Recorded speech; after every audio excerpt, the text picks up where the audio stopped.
How would you have felt if you had received a Master Manufacturing Scholarship when you started in this trade? Having spent almost 30 years in manufacturing, I've come to realize what great value it had given me over the years. From starting with an apprenticeship back in Denmark, move to the United States and lead manufacturing teams in this great country.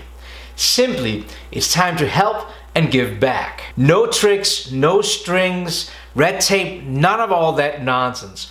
All I want to do is help a young individual with a go-getter mindset who's entering into the field of manufacturing. I spoke with a couple of friends of mine and realized that they are just as excited about this as I am, and I thought maybe you are too. I got offers for donations, but I don't want to manage a scholarship fund. All I want to do is help a young individual. He or she maybe needs a little bit of money for some new tools or for books for trade school.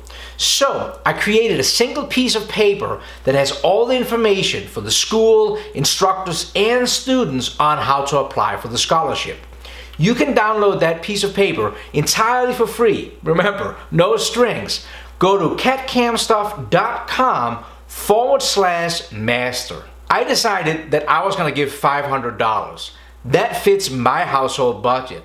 But you can completely change this document, you can change the amount, you can make it your own. I'm not saying you should, but if you have the urge to go to your local BOCES or trade school with a plan in hand, one might think that this document could inspire some of you guys to go out and help somebody local to you. So, on behalf of them, thank you.